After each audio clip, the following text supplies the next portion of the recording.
নমস্কার, নিউজ 18 বাংলায় আপনাদের স্বাগত। আপনাদের সঙ্গে রয়েছি আমি প্রিয়াঙ্কা। মহালয়ার সকালে মর্মান্তিক দুর্ঘটনা, আর এই দুর্ঘটনায় পরিবার মৃত্যু ঘিরেই রণক্ষেত্র বাঁশডোরি। পুলিশকে ঘিরে দফায় দফায় বিক্ষোভ, ধস্তাধস্তি। পাটুলি থানার ওসিকে আটকে রাখেন স্থানীয়রা, আর প্রথমেই ঘটনাস্থলে পৌঁছান পাটুলি থানার ওসি। পরিস্থিতি নিয়ন্ত্রণে এলাকায় প্রচুর পুলিশ পৌঁছায়, আর এরপর উত্তেজনা আরো বেড়ে যায়। দফায় দফায় বিক্ষোভ, ধাক্কাধাক্কি, চরম উত্তেজনা ছড়িয়ে পড়ে।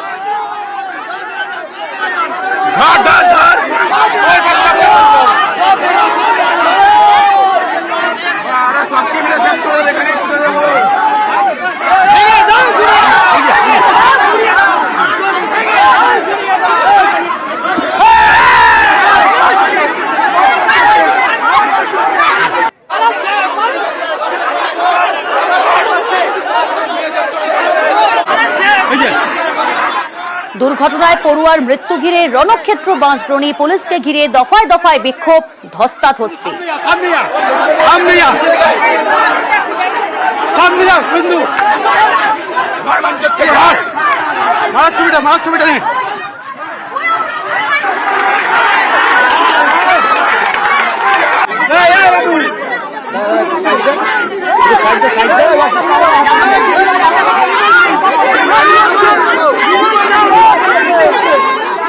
দীর্ঘদিন ধরে বেহাল রাস্তা, এমনটাই অভিযোগ স্থানীয় বাসিন্দাদের, এবং একই সঙ্গে তারা দাবি করছেন ঘটনা ঘটে যাবার দুর্ঘটনার পর প্রায় 6 ঘন্টা অতিক্রান্ত, এখনো পর্যন্ত জনপ্রতিনিধি ঘটনাস্থলে পৌঁছননি।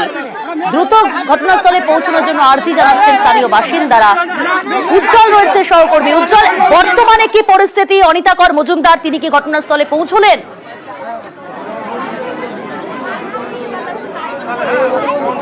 দেখো, সেই ছবি তোমাকে দেখানোর চেষ্টা করব যে এখনো পর্যন্ত বিক্ষোভ চলছে, যেরকম বিক্ষোভ আগেও চলছিল। দীর্ঘ সময় ধরে এই বিক্ষোভ চলছে, কিন্তু এলাকার মানুষ তাদের যে দাবি, সেই দাবিতেই তারা অনড় রয়েছেন। যতক্ষণ না পর্যন্ত কাউন্সিলর বা কোনো জনপ্রতিনিধি এই দীনেশনগরে আসবে, ততক্ষণ পর্যন্ত তারা এরকম ভাবেই বিক্ষোভ প্রদর্শন করে যাবেন। এবং সেই বিক্ষোভ এখনো পর্যন্ত চলছে। সেই পুলিশকে ঘিরে তাদের যে বিক্ষোভ, তাদের এলাকার মানুষের বক্তব্য যে দীর্ঘদিন ধরে এই বেহাল রাস্তা, এবং এই বেহাল রাস্তায় একাধিকবার দুর্ঘটনা ঘটেছে। এখন যে দুর্ঘটনা ঘটেছে, সেই দুর্ঘটনার দায় কে নেবে? তার কারণ এলাকার মানুষের বক্তব্য, কাউন্সিলর বা প্রশাসন প্রত্যেককে বলেও কোনো লাভ হয়নি। এলাকার মানুষ শেষ পর্যন্ত নিজেরা চাঁদা তুলে রাস্তা মেরামত করার জন্য এসে পড়েছিলেন। এবং তারপরে আজকে আমরা দেখেছিলাম যে পুলিশকে দীর্ঘ সময় ধরে তারা ঘিরে বিক্ষোভ দেখিয়েছে, এবং শেষ পর্যন্ত সেই পুলিশকে যখন উদ্ধার করতে এসছে অন্যান্য পুলিশ, তখন তাদেরকে কিন্তু বিক্ষোভ দেখানো হয়, কার্যত তাদের সঙ্গে ধস্তাধস্তি হয়। আমরা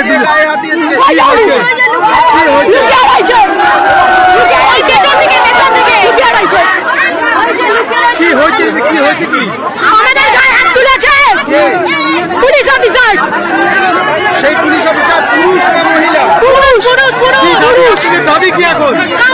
কাউন্সিলরকে আমরা এখানে সামনে চাই। পুলিশ আমাদের জবাব দিক, কেন আমাদের গায়ে হাত তুললো? আর যদি না পারে, পুলিশকে আমরা ডাইরেক্ট বলছি, শাড়ি মেরে যা যাবতীয় অলঙ্কার আছে সব দেবো পুলিশকে। বর্দি খুলে সেগুলি ঘুরে ঘুরে বেড়া। কিন্তু এখানে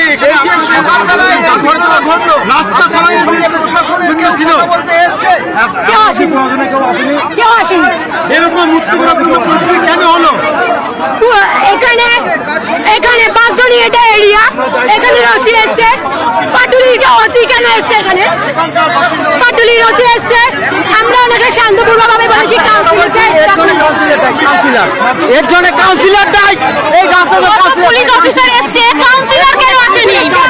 এত পুলিশ এসছে, তাহলে কাউন্সিলর কেন আসলো না? রাস্তার বেহাল অবস্থা, কেন লুকিয়ে রয়েছে?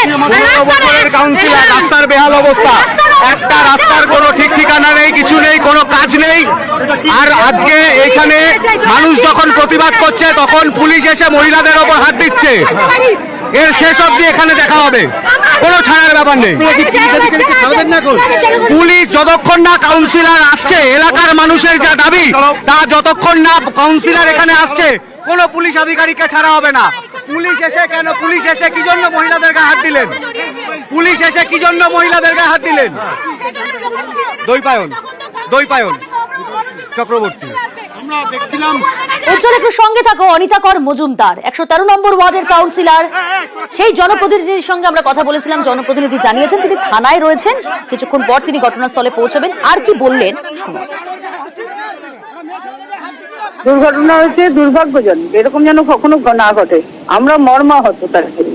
তো বাবার পাশে আমরা আছি, তার পরিবারের পাশে আছি। রাস্তাটা খারাপ, আমরা অস্বীকার করবো না। একটা বিশাল প্রজেক্ট হচ্ছে না, এই প্রজেক্টটা করতে তো সময় লাগে। সেখানে একটু রাস্তাঘাট খারাপ, একটা পুজোর জন্য আমরা এটাকে রিপেয়ার করবার জন্য আমরা এই করবো। পুজোর পরেই আমাদের ফুল কাজটাও শুরু হয়ে যাবে। আমরা তো অস্বীকার করছি না যে রাস্তাঘাট খারাপ না, বা রাস্তাঘাট নিশ্চয়ই খারাপ আছে, নিশ্চয়ই আমি যাবো। আমি সবসময় আমি দিনেশনগরেই থাকি, সবসময়ই থাকি। কালকে সকালেও গেছি দিনেশনগরে যাতে রাস্তাটা হয়। আপনারা শুনলেন অনিতা কর মজুমদার, 113 নম্বর ওয়ার্ডের কলকাতা পৌরসভার কাউন্সিলর অনিতা কর মজুমদার জানালেন যে হ্যাঁ, দীর্ঘদিন ধরেই ওখানে বেহাল রাস্তা, এবং যে রাস্তা সারাইয়ের কাজ চলছিল আর যে রাস্তা সারাইয়ের কাজে ব্যবহৃত আর্থ মুভার, সেই আর্থ মুভারেই কিন্তু পৃষ্ঠ হয়েছে পড়ুয়া। আমি আবারও যাব, উজ্জ্বল রয়েছে, সহকর্মী উজ্জ্বল। এখনো দফায় দফায় বিক্ষোভ, এবং সেই বিক্ষোভের ছবিটা তুমি তুলে ধরছিলে। অনিতা কর মজুমদার তিনি জানিয়েছিলেন, আমাদেরই প্রতিক্রিয়া দিয়েছিলেন যিনি ঘটনাস্থলে যাবেন, কিন্তু এখনো পর্যন্ত পৌঁছননি তিনি। এদিকে এই বিক্ষোভ তো এখনো অব্যাহত।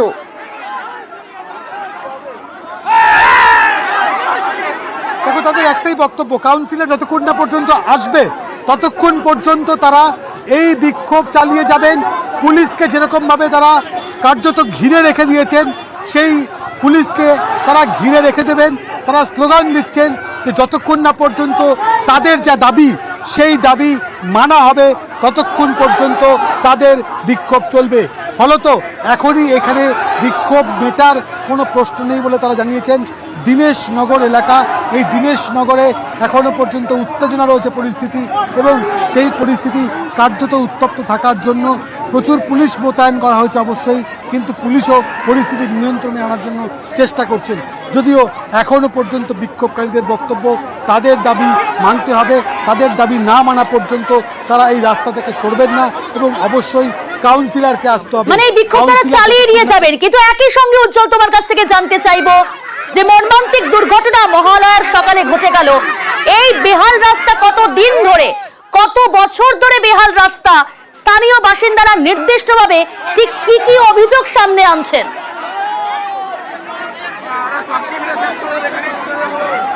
দেখো, মূলত তাদের অভিযোগ যে দীর্ঘদিন ধরে এই এলাকায় এরকম ভাবে রাস্তা অবস্থা খুবই খারাপ, কিন্তু বারবার তারা জানিয়েছেন, প্রশাসনের কাছে জানিয়েছেন, কাউন্সিলরের কাছে জানিয়েছেন, কিন্তু কেউ কোনো কর্ণপাত করেনি, এবং এই রাস্তা ঠিক করার জন্য কোনো পদক্ষেপ করা হয়নি। ফলত এর আগেও একাধিকবার এরকম দুর্ঘটনা ঘটে গিয়েছে। তারপর আজকে এত বড় একটা দুর্ঘটনা ঘটলো, এর দায় কে নেবে? এর দায় কাউন্সিলরকে নিতে হবে, এর দায় আঞ্চলিক প্রশাসনকে নিতে হবে, পুরসভাকে নিতে হবে, পুলিশকে নিতে হবে। আমরা আবারও সেই ছবি আরেকবার দেখার চেষ্টা করব যে ইতিমধ্যেই বিক্ষোভ বেশ কিছু সময় ধরে চলেছে, কিন্তু সেই বিক্ষোভ থামার একদমই। উজ্জ্বল সঙ্গে থাকো। রাস্তাটা অত্যন্ত সংকীর্ণ, সেটা আপনারা বুঝতে পারছেন ছবি দেখেই, এবং সেই রাস্তায় বেহাল রাস্তা দীর্ঘদিন ধরে রাস্তা সারাইয়ের কাজ শুরু হয়েছে, এবং সেই রাস্তা সারাইয়ের কাজে ব্যবহৃত আর্থ মুভার, সেই আর্থ মুভারের ধাক্কায় পৃষ্ঠ হয়েছে পড়ুয়া, আর সেই পড়ুয়ার মৃত্যু ঘিরে রণক্ষেত্র বাঁশদ্রোণী। পুলিশকে ঘিরে দফায় দফায় বিক্ষোভ। প্রথমেই ঘটনাস্থলে পৌঁছান পাটুলি থানার ওসি, তাকে দীর্ঘক্ষণ আটকে রাখেন স্থানীয় বাসিন্দারা। তাদের দাবি জনপ্রতিনিধিকে ঘটনাস্থলে আসতে হবে। দুর্ঘটনার পর প্রায় 6.5 ঘন্টা অতিক্রান্ত, এখনো পর্যন্ত জনপ্রতিনিধি ঘটনাস্থলে পৌঁছননি। তারা এই বিক্ষোভ চালিয়ে নিয়ে যাবেন, অর্থাৎ বিক্ষোভ কিন্তু অব্যাহত। বিশাল পুলিশ বাহিনী পৌঁছেছে ঘটনাস্থলে, কিন্তু তারপরে উত্তেজনা থামেনি। দফায় দফায় বিক্ষোভ, ধাক্কাধাক্কি এখনো পর্যন্ত। উজ্জ্বল রয়েছে সহকর্মী। উজ্জ্বল, আরো একবার ছবিটা জানতে চাইবো, বর্তমানে কি পরিস্থিতি? কারণ দফায় দফায় বিক্ষোভ, এবং আমরা দেখলাম যে উত্তেজনা আরো বেড়ে গেল পুলিশ যখন প্রচুর পরিমাণে পুলিশ ঘটনাস্থলে পৌঁছলো। তারপরেও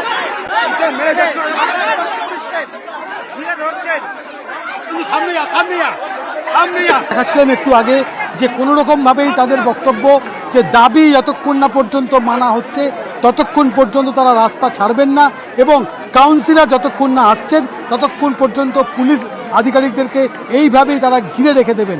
ফলত এখনো পর্যন্ত কাউন্সিলর আসেনি, এখনো পর্যন্ত পুলিশকে ঘেরাও অবস্থায় রাখা হয়েছে। এর যে সমাধান সূত্র এখনো পর্যন্ত পাওয়া যায়নি, যদিও পুলিশ তারা পরিস্থিতি নিয়ন্ত্রণের চেষ্টা চালাচ্ছেন। বেশ, আপনাদের আরো একবার শোনাই। 113 নম্বর ওয়ার্ডের কাউন্সিলর কলকাতা পুরসভার অনিতা কর মজুমদার, তিনি আমাদের জানিয়েছেন তিনি পরিবারের পাশে রয়েছেন, তিনি যাবেন ঘটনাস্থলে। কি বললেন আর শুনুন। দুর্ঘটনা হয়েছে, দুর্ভাগ্যজনক, এরকম যেন কখনো না ঘটে। আমরা মর্মাহত তার জন্য। তো বাবার পাশে আমরা আছি, তার পরিবারের পাশে আছি। রাস্তাটা খারাপ, আমরা অস্বীকার করবো না। একটা বিশাল প্রজেক্ট হচ্ছে না, এই প্রজেক্টটা করতে তো সময় লাগে।